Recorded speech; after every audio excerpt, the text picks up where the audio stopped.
नमस्कार मित्रांनो, हा माझा वांग्याचा प्लॉट आहे. जवळपास 5 दिवसांपूर्वी प्लांटेशन केलं याचं.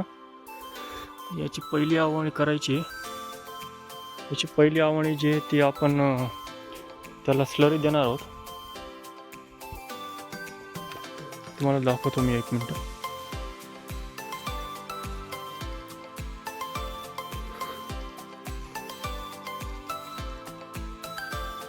ही मी एक बॅग बसवलेली आहे, स्लरी बॅग.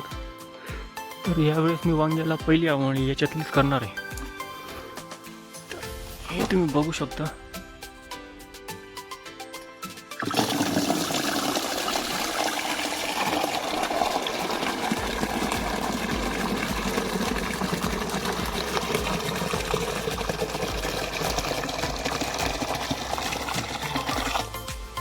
तर याची आवळणी करताना मी 1 बादली पाणी आणि 1 बादली स्लरी हे दोघं मिक्स करून म्हणजे आवळणी करणार आहे. डायरेक्ट याचीने आवळणी करणार कारण थोडं स्ट्रॉंग होऊन जाईल.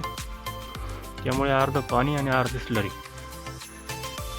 असं नाही की मी पूर्ण ऑर्गॅनिकच करणार आहे, पण काही म्हणजे थोडं ऑर्गॅनिक, थोडं रासायनिक, थोडं बॅलन्समध्ये, जेणेकरून माझा जेवढा खर्च कमी करता येईल तेवढ्या कमी खर्चामध्ये चांगलं उत्पन्न करण्याचा प्रयत्न करणार आहे. कारण प्रत्येक वेळेस काय होतं, यातून मागे मी भाजीपाला करायचो तर प्रॉपर शेड्यूलनुसार चालायचो.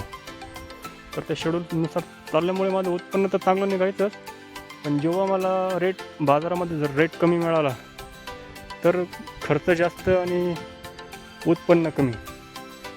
या कारणामुळे यावेळेस थोडा बदल करण्याचा मी प्रयत्न करतो आहे. आणि हे स्लरीमुळे काय होणार आहे, डिसेंट असं उत्पन्न निघेल आणि खर्च पण आपला कमी होईल. त्यामुळे थोडा बाजारामध्ये रेट पण कमी भेटला तरी जास्त फटका मिळणार नाही. आणि ऑर्गॅनिक तर ऑर्गॅनिकच असतं. कारण मी माझ्या शेताचं माती परीक्षण केलं, तर माती परीक्षण म्हणजे माझी जमिनीची pH व्हॅल्यू ही जास्त निघाली.